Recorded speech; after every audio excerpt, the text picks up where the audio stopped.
Hey teachers, are you tired of every time you go to YouTube and you try to play a video, you have all of these other little advertised videos that come up that get very distracting for your kids? Well, I'm going to show you something that hopefully will help alleviate that problem for you. Welcome to Unhook. This can be found in the Chrome web store as an extension that you can add on. All you'll need to do is go to the link that I provide you in the email and click Add to Chrome. It'll ask you to make sure that you want to do this. Wait for just a minute.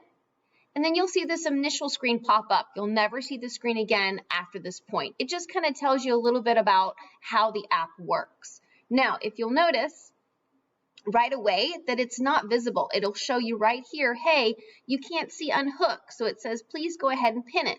So again, you go to the puzzle piece, click the puzzle piece, scroll down, and you will see Unhook, and you want to make the gray pin turn blue.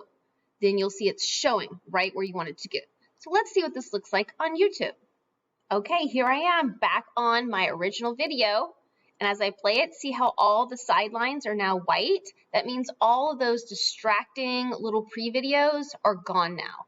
You do still have once in a while an ad will pop up, so you may have to click out of that because there was also a fix for that if you embed it somewhere else. But if you're working directly off YouTube, this is one of the nicest ways to clean your screen up so the kids don't get distracted with all the small stuff. I hope this helps. Have a great day.